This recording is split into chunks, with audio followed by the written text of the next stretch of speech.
My conscience hath 1,000 several tongues, and every tongue brings in a several tale, and every tale condemns me for a villain. It is that thing we do not talk about, that in the deepest corner and the recesses of our mind and our soul and our being comes forth within our own passion to tell story. For there is no good without evil. It's the darkness that is the most fascinating aspect of what we do. It has the most depth. It has the most reach. It incorporates the most forethought. So here, this season on 21 Grams, we examine the part of the soul that we often try to bury or not talk about. They say that 21 grams is the weight of the soul. But what is the weight of sitting in darkness? This is what we aim to discover this season. Welcome to 21 Grams with your host, Joe Compton. Hello, everybody. Yes, welcome to another episode of 21 Grams. I'm happy to have you here. I'm happy to have my guest here. And we're happy to say hello to Anita. Hi, Anita. Hi, Anita. But as customary, when you have Jim Nettles here, you tend to run ragged to the last second and grab him up. But I'm really appreciative of that opportunity, and I'll just say our original guest, Mr. DZ Hollow, is not feeling up to it today, so hopefully he gets better, and we'll have him on at a later date. But for now, I give you all the one, the only, James P. Nettles. Mr. Nettles, tell everybody a little bit about yourself. Well, I write a whole bunch of this, that, and the other, fiction, nonfiction, troublemaking, that kind of stuff. Do a bunch of stuff in software. One of the founders from over at Continual, where of course we do a bunch of programming. Currently, we've got the workshops company. I was just talking to Joe for a minute beforehand. We're actually moving and changing platforms and going to be mixing some stuff up. I'm getting ready to teach a live set of workshops here in a couple of weeks, but we're going to be restarting and basically going back to nothing but live, both in person and, virtual workshops. But beyond that, right now, for anybody that's writerly, if you go to Story Bundle, in this year's Writers Story Bundle that Kevin Anderson puts together every year, he was kind enough to include me in this year, and I put out a special edition of the Business Book for Writers that has a chapter written right after Dragon Con. In fact, I think I wrote most of it on the drive home from Dragon Con, kind of about the State of the Union, because I had to get it over to him in like 2 days. So if anybody has not picked that up or has, but there's a ton of great resources in the Story Bundle as always. Go pick it up. It runs, I think, till December the 2nd or 3rd. Yes, Always have it handy when you're around. And I'm working on now a full 3rd edition of that, plus a couple of the follow-ups to it finally. Nice. Let's see what else. If you happen to be in Charlotte or want to be around Charlotte this weekend, we've got a sheepdog trials going on too out at Rural Hill, where I'm now on the board. And so there's my cheap promo for come out and play with the dogs, beer and music and whatever else we got going on. That's awesome. So, yeah. That's all. I don't have anything going on else I can talk about at the moment.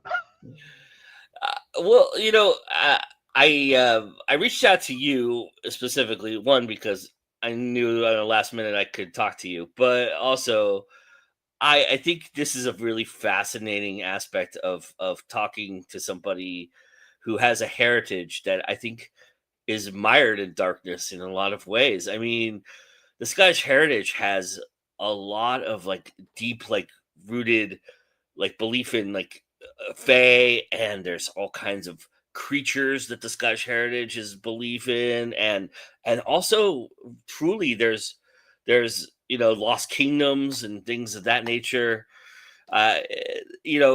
For you to tap into that, I mean, that bounty of riches is that where most of what you would write darkly comes from, or do you find it's better to write from a place of who you are and what you're going through as a person? Yes. So, and I know we talked about this in the past and everything else. I mean, part of my misspent youth was in cultural anthropology, studying magics and religions. Hmm. Having grown up as a good little Catholic boy in the South, so I was a unicorn there. Um, having got to study and do so many things, so much about what drives me personally is the notion of belief, Mm. right? Beliefs, belief systems. Why do we believe what we believe? What pushes us along, what makes us. It really fundamentally boils down to what is it that rattles around in each of our little heads, and that notion of consciousness. And I have been fascinated, the notion of the Fae has been one of those things that's fascinated me most of my life. Hmm. From good Scots Irish heritage, you can't help but be around it, right? But I mean, Right. growing up, that notion of folklore and storytelling and bullshitting and everything else, right? Coming from the deep South, where we've got Haint Blue on, so many of the houses are Haint Blue, and you go down, you spend a bunch of time in Charleston. A lot of my family's originally from down that way. Charleston, Savannah, all the good haunted cities and all the Hmm. rest of this. You can't help but be inspired and question life and death. Hmm. In fact, we ran to dinner, so Adrienne, my wife, Hmm. you know, she um, she completed a 3-year program in Celtic shamanism. She's incorporating it into her practice. We're working on her book, which incorporates a lot of this kind of Hmm. folklore and story and myth. So, I guess our conversations are not normal compared to most people. Uh, you Probably sat not. you sat through a few of those. Yeah, we've had some interesting conversations for sure. Yeah. So that notion of belief, and so when you have that notion of heritage and the idea of the Fae, is always been fascinating to me, because every culture, right? We spend a lot of time talking about cultural appropriation and belief systems, things like this. For example, one of the things that we were talking about at dinner, because it's related to some of the stuff she's working in the program, was the difference between smudging and seining. Mm. Seining is a smoke clearing ritual to the Celts, versus smudging, which is much more Native American type process and ritual and everything Hmm. else. Versus if you look at pretty much any culture on the planet outside of maybe somebody, maybe a penguin sitting in Antarctica, every culture largely at some point in time has that notion of smoke and having it in a ritualistic way, and a Mm. lot of ritualistic ways. And when we look at and talk about notions of cultural appropriation and various cultures and things along these lines, one of the things that, having grown up in the South, and now I live in Charlotte, we're split between here and up in the mountains. So we've got our place up in the spooky Appalachian Mountains, where there's all sorts of critters and things running around, if you watch enough time on social media, right? Yeah. Versus the fact of, I'm just, we're at war with the raccoons and the squirrels, and God knows what else up there. But if you look at historically the way that cultures cross over, and the way that we in modern culture have no clue or understanding about how cultures interacted even 500 years ago. Mm. If you look at the Scots and the Irish driven from the British Isles that came over here, you find a lot of Native American tribes of the East Coast where there was partnership, there was intermingling, because there was so much cultural similarity between some of the tribes, belief systems, and practices. Obviously, there were drastic differences too, but if you look at the Scots, and you look at coming from the mountains in the Highlands of Scotland, and then you're bouncing around the mountains of North Carolina, it's very, very similar, right? Yeah. Now, one of the big differences is if you're bouncing around the Highlands of Scotland, you're in the Arctic Circle. If you're bouncing around the mountains of North Carolina, it's a bit more temperate, but it looks the same. It's got a lot of the same kind of look and feel. And It's swampland versus mountain land, basically.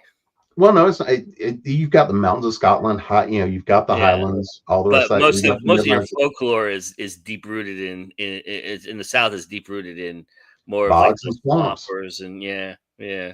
That's why we've got swampland to deal with anybody that causes too much trouble. Go feed the gators. But if you look, just the notion of the Fae is such a broad term. Mm-hmm.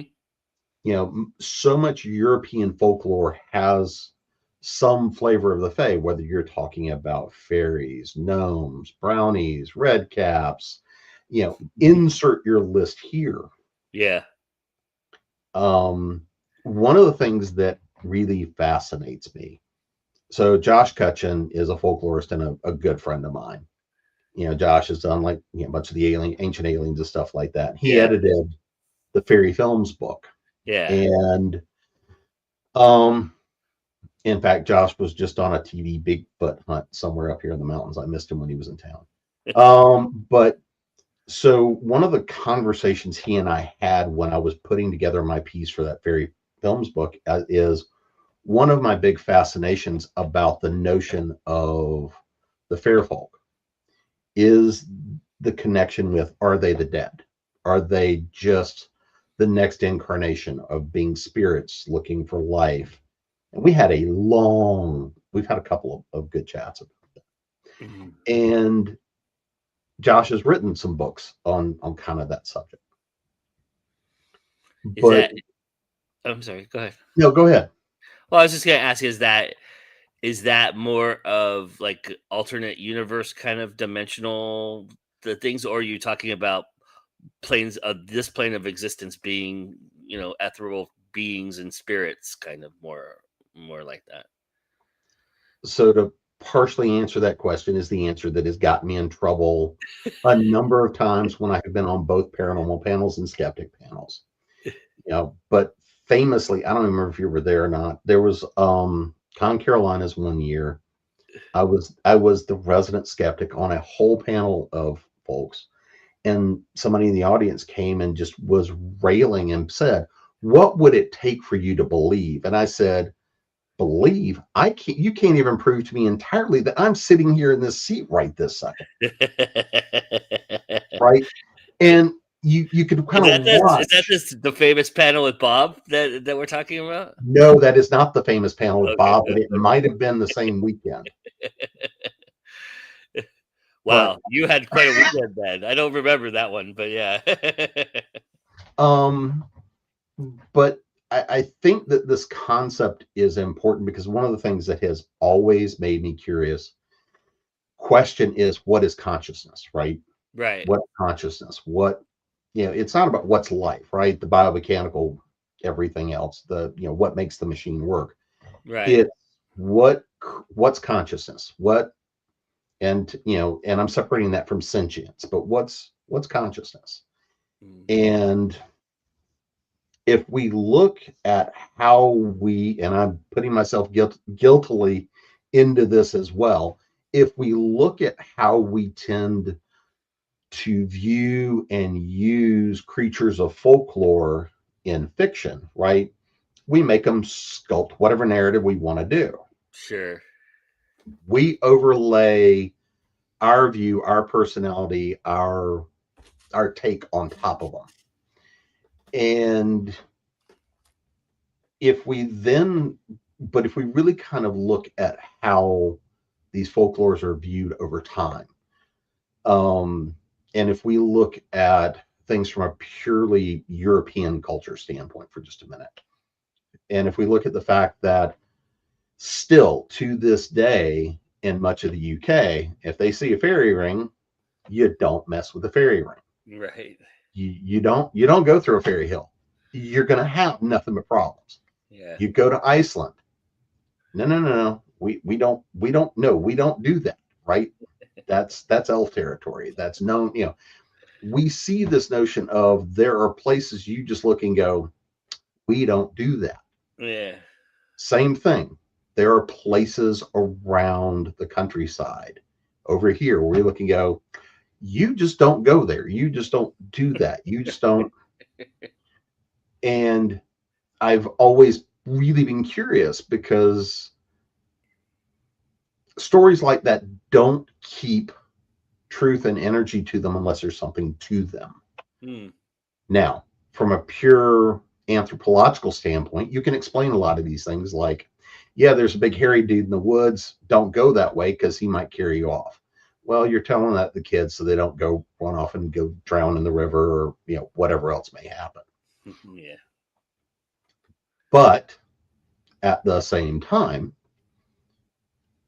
so there's value in those kinds of stories, right? There's value in that. But then there's the other, side of that. I mean, think about if you're in the UK and you're talking about gnomes and elves and leprechauns and oh, don't steal my lucky charms. And having spent a lot of time over in Europe, looking at people who are adults who work in tech, who are very well educated, like, oh, hell no, lad, I'd never set foot in that damn fairy ring. You never know what the hell's going to go happen. There might have been pints involved. Absolutely guarantee there might have been pints involved. Same time you're over here, you go up in some of the Appalachian countryside here. We hear stories of the moon-eyed people. We hear stories of leprechauns and fair folk that came over because they came, well, when everybody else got the boot out of the UK, why the hell do they want to stay there? They came here to this country, to this side. You go to Hawaii and the Menehune, right? You find these cultural stories that are very similar. Well, why? Well, either A, it's got to serve a purpose. B, there's a reality to it in some way, shape, or form. Or C, you've got a common cultural myth that gets spread around the world. We know that hobbits existed. Homo florensis. We've seen. We know that if you are in restricted and controlled environments, we see one of two things happen across not only humans but other animals. We see things shrink because if there's no predators out there and resources are limited, well, we get smaller. Yeah. Right? That's why we had mammoths the size of Labrador retrievers. Same time, sometimes you get gigantism, right? Everything gets bigger because why not? There's nothing to mess with me.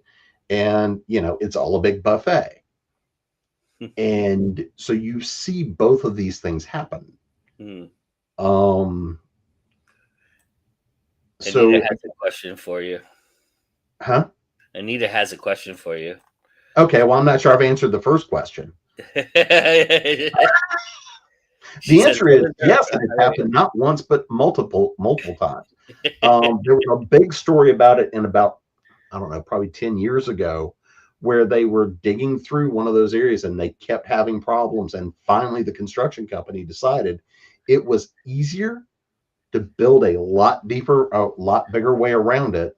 If I remember right, there were some lawsuits involved and things like that. But yeah, there have been a number of cases where the highway department says, we're going through there. That's the land we have. That's what we're going to do. And somewhere in the middle of the project, they go and say, and that's not working. So we're going to change our minds. We're going to go make tribute. And I mean, when we look, it's not only the idea of the fair folk are there, it's what do we do to give people, what do we do to pay respect to those neighbors? Right. Right. So kind of looping back to where I was is, are we talking about belief systems that are based in real physical entities that are on our material plane? Mm. Are we talking about beings that are sometimes popping over here and sometimes popping back and forth? Or, are they really of our plane, or are they entities that exist outside of our plane, but we see that influence? Are they dream creatures? Are they simply folklore for the sake of being folklore? I have no magical answer. I mean, or are they existential things that you carry with you from lifetime to lifetime, experiencing somewhere else, and you bring that into the mix as well? Because we are designed as energy to kind of portray the energy that we're standing into, right? And so we may not discern that we're not there at times, and that we might be where we got haunted by these things, and or ran into these things in real time and real existence, or that's a possibility as well, right? I mean, there's so many. Well, again, I had when the idea, and I'm trying to remember where I first heard the concept of, but it's been a very long time ago. I want to say it was a teenager the first time I heard the concept of, well, the fair folk are just a representation of the dead, Mm, right? If you look at a lot of the older folklore, there are correlations to, pale in color, the definitive pallor and everything else. There's this notion of them being the spirits of the dead that have crossed over. mm, If you look at ideas like changelings, where the baby that gets sick, where you swap them for the sickling child, in things like this. So there's it to me, it's one of those things that is the kind of existential question that makes things interesting. yeah, And yeah, pulling that into fiction, for me, lets me play with the idea. yeah. The curious thing about that, though, is there's while there is not a definitive way to look at, for example, Bigfoot, right? We all have some kind of preconceived notion of what a Bigfoot looks like, you Mhm. know. I So strip naked, I run around in the woods. that's a different type of Bigfoot. uh, but along those lines, you would think after years and years of these stories being passed down, that it becomes a game of telephone, right? That's not the case with a lot of these myths and folklore. They seem to be very rooted in one specific truth, and that truth follows it everywhere it goes from generation to generation. That's the interesting and maybe scary, frightening thing about it. That could be what the rooted truth is, right? So here's one of those things that for me is kind of that core curious belief. Hmm. Um, Talking beforehand, I had a family member where we've got the funeral coming up. I've had a number of friends and people I knew pass in the last few weeks. So, Hmm. not to mention the fact being around Halloween, but we're going into this time of year, right? My grandfather used to say, "Well, if I can make it to New Year's Day, I'm good for another year because everybody dies in the fall." Obviously, not true, but there's a lot to that notion Sure, of people making it to this time of year and people not making it all the way to the end of the year. sure. There's some interesting studies that have been done around that notion too, but we won't go down that. But one of the things that has fascinated me also for a long time, I did a lot of studies on death rituals. How do we manage it? That was one of the things, because the notions of religion and belief systems and spirituality, we used to spend a tremendous amount of time building a relationship with death because it was so common, it was so present, it was so part of everyday life, right? Yeah, The reason for the parlor and was that's where, you know, grandma would lay in state and everybody could come by and hang out. A good Irish wake. I've been to a good Irish wake with the person spread out and there. I've been to a couple of good Irish wakes that were at funeral homes, and one time where they brought the deceased in casket into the bar. Well, and you sit Shibbis in the Jewish tradition, which is a very Mhm. interesting thing to me as well. But because we are so distant and separated from death, I think in a lot of ways is part of the reason we're so afraid of it now. Mm. It's instead of being one of those things where, like the cultures where once a year we go dig up grandma and put her at the table to have dinner with us, or things like this are that notion that that person does not leave as long as we hold that memory. Hmm. As long as a person exists in memory, some portion of them is alive. Now, the depressing part to that is somewhere in a couple of generations, there's nobody left with that living memory outside of maybe the creepy picture hanging on the wall. But if we look at these kinds of ideas, um, it's really to me one of those things that explains why we have some of the challenges we do in modern culture. Because to an extent we don't have we're separated from our food systems, right? Hmm. Nobody knows where things come from. I grew up in a grocery store. I grew up in a butcher shop. I grew up in the countryside. I've been through that whole process. As well as growing up in technology and all the other weird things that I've done. But I grew up in a very rural environment. Where I guess I wasn't so separated. But when I look at like my niece, my nephews, kids and stuff I know today but I mean, even back when I was a teenager, the notion of people not understanding, you know, that steak did not show up at the grocery store wrapped in plastic. Yeah. That he was Yeah. out shit kicking in the middle of the field a few weeks ago. Yeah.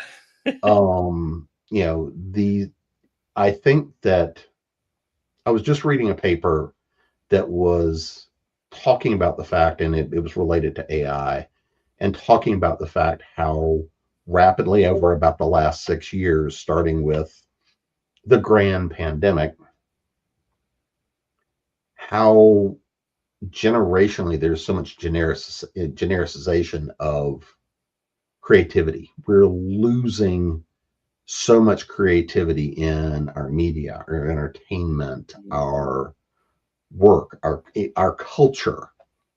And I think that this disconnection from what is life and the disconnect from what is death explains why so many people right now are afraid to actually go live.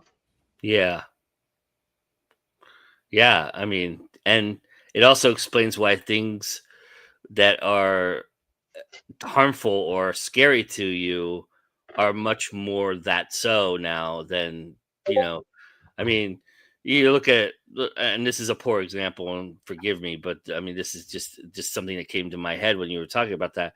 You look at a show like Hot Ones, where they're just eating fucking chicken wings, and people are afraid of the next version of the next, wing that they're gonna get because the sauce gets hotter and hotter and hotter, and it's like, you know, 10, 20 years ago, that would have been like, we would have been like, what the fuck? Why are you afraid of chicken wings?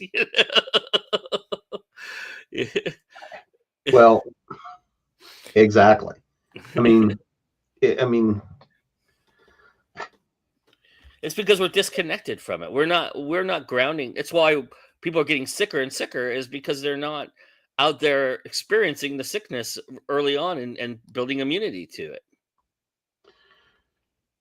it, you don't get immunity. You don't build resilience. Yep. Resilience and strength fundamentally comes from experience. A fear, as the old saying goes, right? The fear of a thing is always worse than the thing itself. Mm-hmm. And yes, it may suck. Yes, the consequences may suck, and yes, it may be challenging. But I, it's one of those things of when you learn how to manage fear, and when you learn how to manage your emotional state, and not saying it's easy, but when you learn that and you put in the time and the effort, you get so much more out of life. If you're afraid of whatever it is, Mm-hmm. if you're in that state of fear, and there are times when it's legitimate to be operating from a state of fear, but if that's where you live all the time, then you stay in a state of fight or flight, which means you can never live Yeah. because you're afraid of failure, you're afraid of dying, you're afraid of injury, you're afraid of all these things. Are those things going to happen? Absolutely. At some point in time, God only knows it will be my own fault, probably when it happens to me. But I mean, at some point in time, your body is going to stop running. Yeah. And that notion of there when you read anything about people on their deathbed, there's always that question of what are your biggest regrets? And it was the risks they didn't take, the things they didn't try, the Mm-hmm. whatever that was. And if you are in that state of not, if you're in that state where you're just worried because, well, if I put my hand on the stove, am I going to get burned? Mm-hmm. Well, I'm a dumbass. I've gotten burned more than a few times, but I like to cook. Some Yeah. days the stove is hot, some days the stove is not. And if you cook for long enough, you're going to cut yourself, you're going to get burned, Yeah. you're going to, these things are going to happen. But over time, you learn how to do things more safely. You learn Mm-hmm. how to do things better. You learn how to find enjoyment in the process. Like I love to cook. Mm-hmm. This is not all beer. I love to cook. It when especially if I get to do it for like larger groups and stuff. We're coming into holidays, and Yeah. so I wind up doing a bunch of cooking. And it's one of those things that it's a bunch of work, but there's also a little bit of a meditative fun thing to it.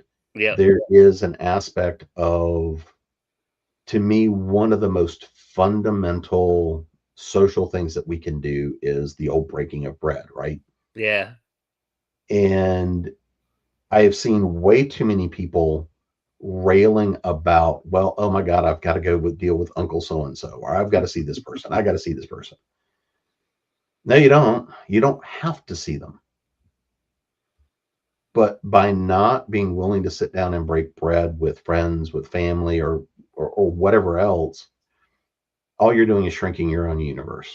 Mm-hmm. You're shrinking your own basis, your own experience. You're losing your family story, which means you're losing your own story. Mm-hmm. And it's in ways like this that we destroy history and create falsehoods that become history. And because I mean, I've got a ton of family stories, some Mm-hmm. of which are even true.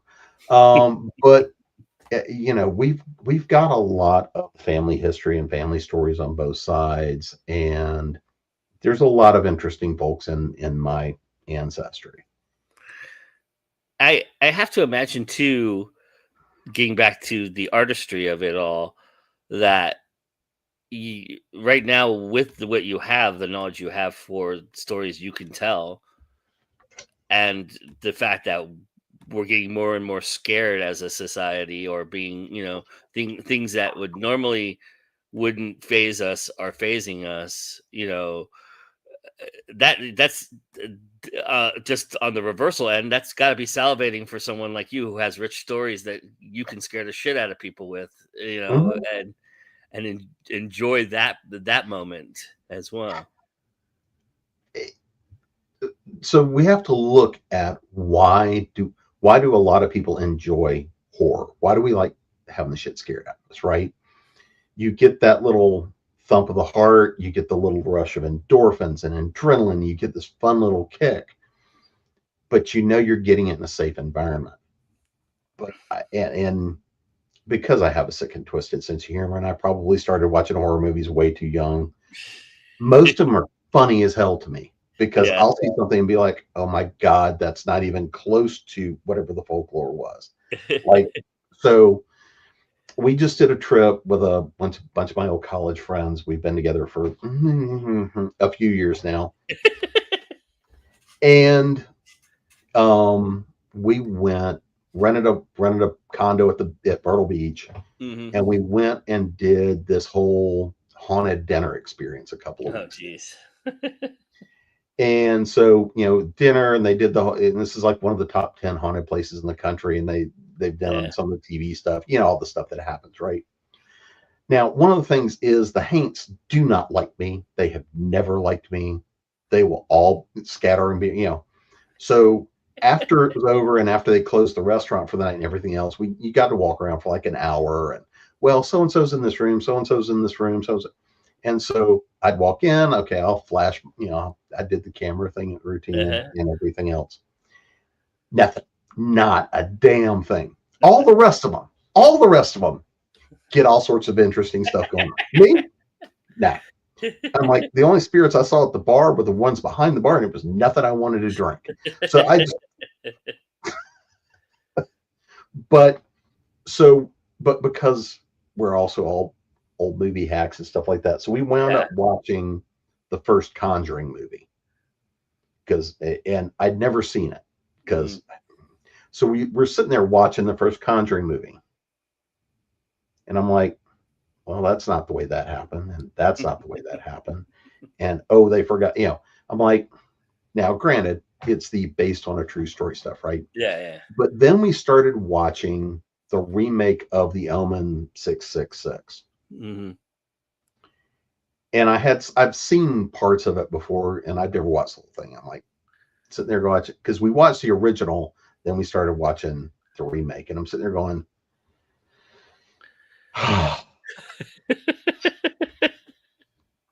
because you watch how certain folklore gets pulled for it. Some of the beliefs, how do we twist this? How do we do that? Yeah. I'm sitting there going,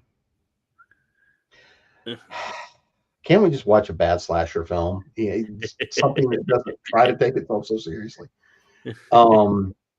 If I go back to the original Exorcist, that one did a pretty good job on me back when I was a kid. Now I'm like, now okay, yeah, you know what's coming and everything else. But Yeah. writing horror and telling stories that are meant to scare, because again, I can't help myself. There's gonna be smart ass stuff in there. The whole existential dread, grim dark, the world is going to end, it's the road, there is no hope, we're all going to die, is boring. Because no matter what, if you know that that's what you're reading, and I'm not taking anything away from people that enjoy it, but to get that enjoyment also is almost the sign of having no hope. That holds no interest for me. Now, I know, there are pieces of that are meant to give that little bit of hope, but it's that you're watching the diminishing light. That's hope for a day, not hope for humanity. Where do you Go ahead? ahead. No, I was just gonna ask, where do you ironically stand on the stand? Then is that a different type of hope lost for you? Then kind of idea that these people are the last of their kind, and that they're not going to make it, but they can keep going forward and going forward. I think The Stand is an interesting case, and it's been a long time since I read it. I read the full unabridged, a butterfly, swept Yeah. its wings and sneezed, and because of that, Yeah. whatever, right? But I read the full unabridged version of it. To me, there is a great deal of hope inside of The Stand Yeah. It's false hope. because, well, it is your classic story of good versus evil, right? Yeah. I mean, it is, yes, 99% of the population is dead. there's a lot of things it glosses over. And if you set the stand today, it would materially mean a very different world than it did set in the 80s, right? Yeah. Just for like nuclear power plants and things like that. But Yeah. that's where spending too much time doing disaster recovery and DR planning and all the kind of stuff comes in. And I guess that is one of those things, is because I've spent so much time figuring out how can things in reality go absolutely wrong, that when you see it in fiction, you're like, really? That's the best you got? Reality could be so much worse. Yeah. But The Stand itself is a story of hope. Yes, the vast majority of people are dead. Oops, that sucks. Sorry. But once that happens, yes, you've got the demonic over here stirring up everything, wanting to conquer everything. But at the end of the day, it's still the story of hope, where people go and they start rebuilding civilization. Yes, they have to go fight the great evil. But when I look at that, I still see that notion of a civilization to be rebuilt. When I Am Legend, the Will Smith version of that, Yeah. I much preferred the alternate ending, the one that they've talked about using as the basis for a sequel, because yes, there was two levels of hope in that story, right? When we see the story if you go back to with Richard, what was the author's name? Richard, I'm trying to remember. But when you see that particular version of I Am Legend, here's what I thought was really fascinating. Richard Matheson, thank you. When we look at that particular version, there's two things there. One of which is, yes, the virus wiped out humanity as it existed, but a new culture had formed. It was a new life that was there, and he was the bad guy to them, right? He is their big bad in the darkness. All of that went down because he went and took one of them, trying to study to save them. But at the end, you get to see them go off and find more humans. Well, that leaves a hope that there could be a possibility that those two groups learn to live together, or somebody's going to wipe the other out. Things change. That's the only reality to life, is that things change. Entropy is a bitch, and it's a law.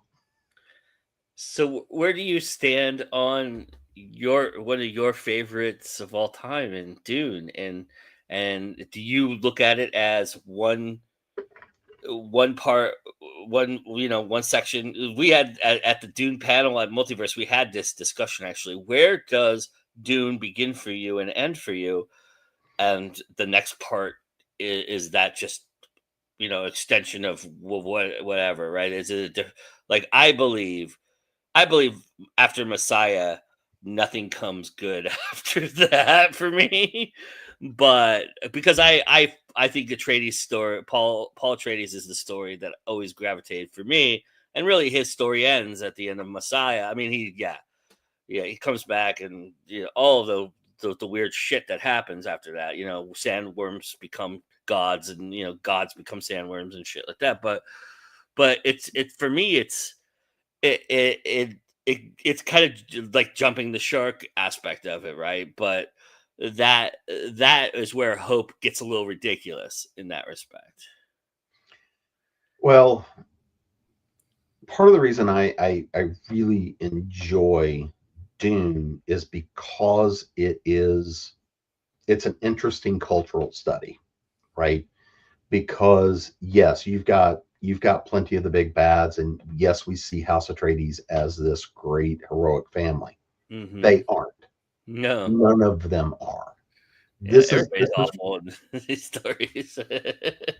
right. I mean, so if you look at the Harkonnens, that is shown to be industrialists, right? Yeah, That's nothing but robber barons and industrialists making money for the sake of making money, right? The reason we see everything is black and oozing is it's not even a veiled attempt at oil, at oil and the robber barons and the oil culture of the '60s when that was written. yeah, Um, if we look at you know at the emperor and though that house, right? That's meant to be your aristocratic European powerhouses that are always playing back and forth. Mm-hmm. When we look at House Atreides, they're meant to be the better of the bad guys. When we look at the notions, I mean, realistically, right? Yeah. Because even when they're sitting there on the nice big surfing water planet, to go from the nice big surfing water planet, which is it's a financial powerhouse, right? Right. But the whole point of Messiah is him accepting the It, fact that he's horrible and everything he's yeah, done is wrong. You know? what he did. It's nothing but the story of I'm doing what I think is right, no matter it's the end justifies the It's the means. villainy. It's the thing that we talk about makes villainy so compelling is that E- they think they're in the right. You know. Every every villain is doing things because they believe what they're doing is right. The Right. mustache twirling villain of I'm being evil to be evil. Are there those people in reality? Yes, and they're boring. And most of them are that, but most of them aren't that smart. Most of them are in the I'm doing this to survive. And then most of them don't last long. Most of them don't last long. When you look, the story of Dune, it's a story of how anyone can be corrupted. When you said the old saying of power corrupts, absolute power corrupts absolutely. Mm-hmm. Give somebody God mode, and the most interesting thing is this: you see him looking at the view of life over thousands of years. What did he lose? The view of a single day. Mm, Look at young Paul Atreides in still being that point of having been raised. He never had a real childhood, right? He right. grew up as an aristocrat with expectations, with duties, with combat training on a daily basis, with you know, being trained from day one because to basically be the uh, have his head around that thing, right? Yeah. Ways to be that, the end all be all Messiah of the Bene Gesserit. Yeah. And so this is somebody who was never going to have an average life. They were Yeah. never going to have a normal life, whatever normal Or a means. long one. Or, well, yeah, in a lot of ways, he was never geared to have a long one. He was meant to be the trigger. That's the interesting juxtaposition about the Dune series is you have books that go from 1 to 75 years later to the next, right? But the actual true essence of Paul Atreides' reign was less than 2 decades, and Yeah. that's the interesting juxtaposition about it, right? So So, I mean, I think that Dune is written because most people have seen the first movie or they've yeah, read the first book. yeah, He doesn't see what happens when he starts to recognize his own madness. yeah, And one of the biggest things there is with the juxtaposition of the notion of oil being the thing that drives the universe to the thing being that the spice is what allows for interstellar travel. yeah, It is the new oil. It is the power that runs the universe. yeah, So with with the spice and all of the psychedelic qualities, the transformative qualities, all the things that go on there with Dune, it is that whole story, that whole arc, where as to where Kevin's picked it up now, right? yeah, Is a very existential story where somebody all of a sudden goes, where that's the story of going and saying, I've been reigning and I'm no longer the good guy. I need to go be the monk in the desert. I need to go out and go through that next vision, the loss of sight. And when we look at how, you know, Leo the Second and all of those things go on, it is again not a story, not necessarily a story of hope, but it's the story of power and loss. hmm, And I think that, there is always hope in there but you don't necessarily see it. The hope comes from the people that are just living there every day. Which again brings us a full circle to as we wrap up here too. It's interesting because like the folklore that you know, the folklore that is inherent in your culture and your lifetime, even in your religious, prowess, as Catholic and anything else that you've explored in your lifetime, there there's a finite to it that is different from that, but you know what I mean. It's the hope is that it leads to salvation, which it does, which probably most likely it does not. you know? And I, that is probably the fundamental aspect of why the fear exists to begin with, but it's because I think we may all not know what's going on, but there's something inherently in us that has an idea. I guarantee I have no idea what the hell's going on. That's the one thing I can say with absolute assurance, but I'm curious about it. Right. Uh, And that might be a better way of saying that. Yeah. Yeah. it's one of those things of I absolutely know, and and let's say in the event that when I shut off this mortal coil, it's absolute blackness out there. It's the lights are out, nobody Mhm. else is home. Some people would probably say I've been that way a long time. Um, but if that's the moment, then it doesn't matter. Yeah.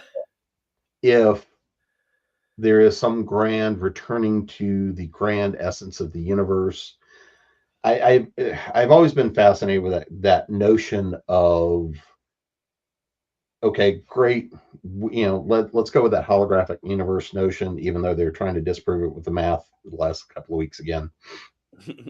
But if there's that notion of this is a great machine, people are incarnated with some small part of an essence of the universe to go learn and explore and have experience and whatnot to be carried back to that greater universe. Mhm. That's part of the premise. That's the entire part of the premise of the home summoning series, Mhm. right?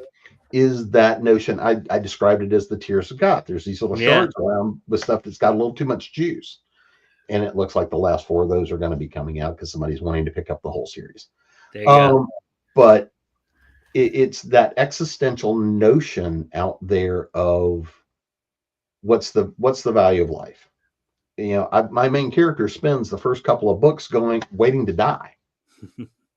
It's that notion. He's already accepted that, so it's what kind of mayhem can he cause in between there, layered with a sense of duty and everything else is being put on top of Yeah. it. And one of the, again, kind of back to that original notion, if we spend our lives not trying anything, then what's the purpose? You're just being an NPC, right? Mm.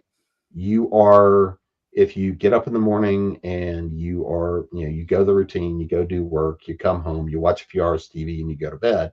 Or we would much prefer you buy books and read them before you went to bed, but you do you. Um, but if that's the notion of what happens, and you spend your entire life and then all of a sudden the next thing you realize is you're 70, 80 years old and you can't necessarily do anything, or maybe you're even much younger than that, Mhm. and but for whatever reason you get to the point where physically, mentally, emotionally, whatever else, you can't. That to me is what's tragic, Mhm. and that to me is also a large part of when I see a lot of the challenges we face in life. If you are just focused on surviving till tomorrow, how can you look past anything else? And after a certain point, if that's all you've done is stay in a survival mode, you don't know anything else. Mhm. And you can't get out of that by yourself. You've got to have support, and whether that's friends, whether that's professionals, whether that's people that just want to do better, one of the most valuable things to me are friends like you that we all want to make each other do better. Yeah.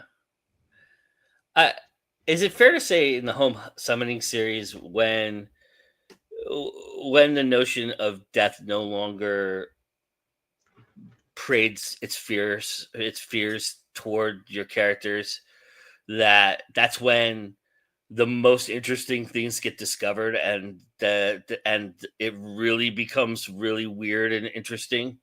Would you say that's fair to say about that? I hope so. I mean, the second book is really the reason I have written it so far. Mhm. And that was purely an exploration of where did purgatory come from and what does it mean? Yeah, I mean, and when you have nothing to lose, right? Everything seems less chaotic, but it is more chaotic to everybody else. You yeah, know? if you are not, if you can manage the fear, right?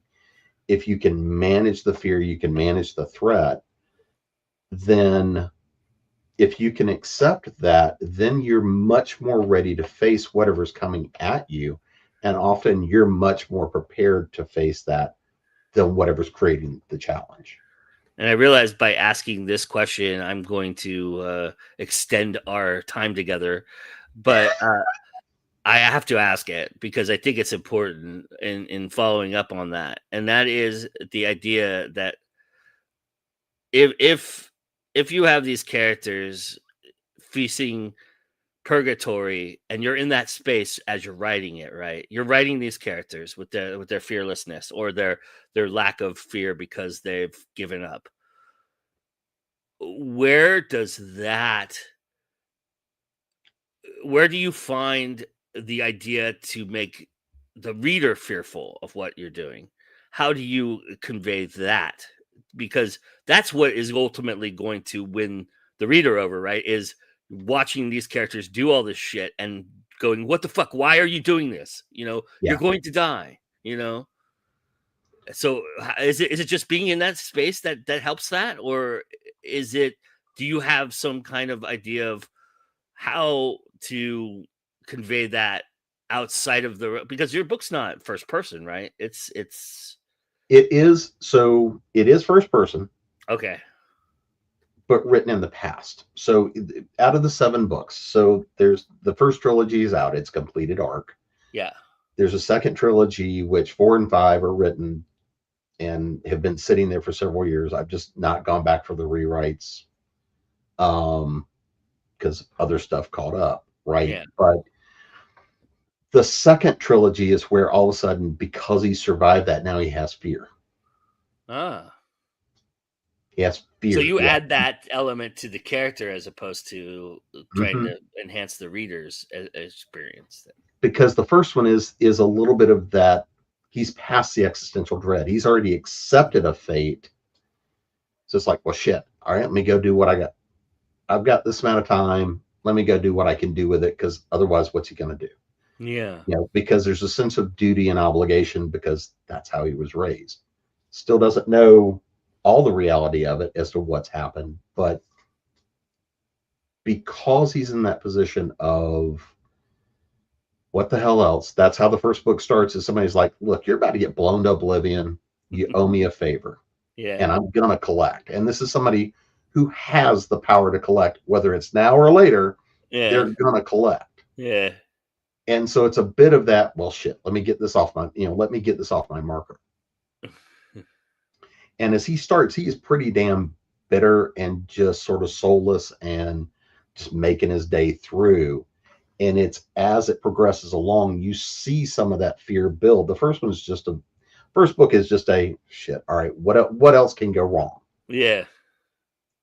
The second book is you see him having a little bit of that fear because now it's becoming real. Yeah. And then the third one is, oh shit, I survived that, and now I've got to deal with the aftermath of this. Mhm. But there's a degree there of having seen that it's that difference between thinking, believing, wondering, and knowing, okay, well, there really is more beyond this, and having to play that through kind of from that debt side of things. Mm-hmm. The second series is kind of that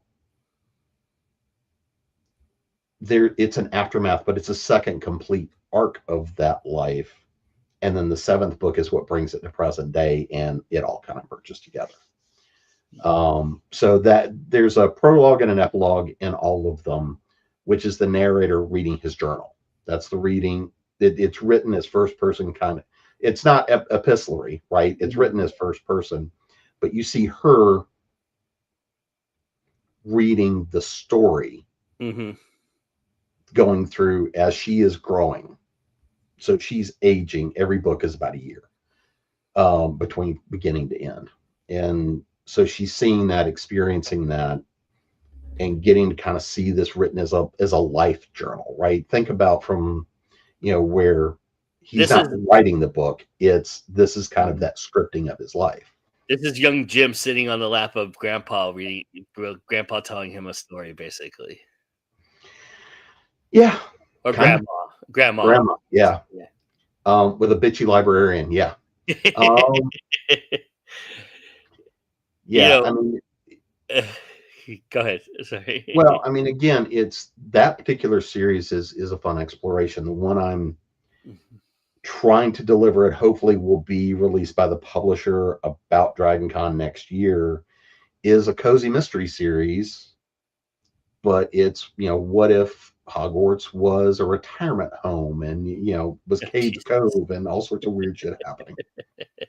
And it's one that started as a joke I told at a conference when I was teaching a workshop a number of years ago, and it sat in the back of my mind. And I periodically have come and tried to write it. Well, now I've got the first 3 arc. I'll be turning in the first one here, hopefully by the end of the month. So I can't help but play with these ideas in hopefully different ways every time. And because it's all about how do my characters face what the meaning of their life is. I think in a lot of ways that's a lot of what storytelling is, right? It's the experience of what life is and what how does it change us. Yes, exactly. Yeah.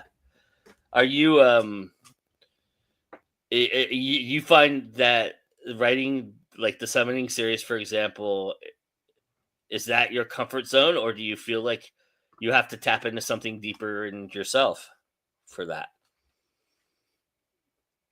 I think if you're not reconciling things, exploring things within yourself, as a writer, I think you're missing out on half the reason for the experience. I frequently have talked about the notion of reading and writing as being a co-creation experience, right? Because no matter what's in my head, it's not all going to make it to the paper. There's going to be scenes that are cut. There's ideas that I played with that never made it, but they're still in the essence. It's something that you're going to water down to, and yeah, some of that's infused in the book. The energy of it's still infused in the book somewhere.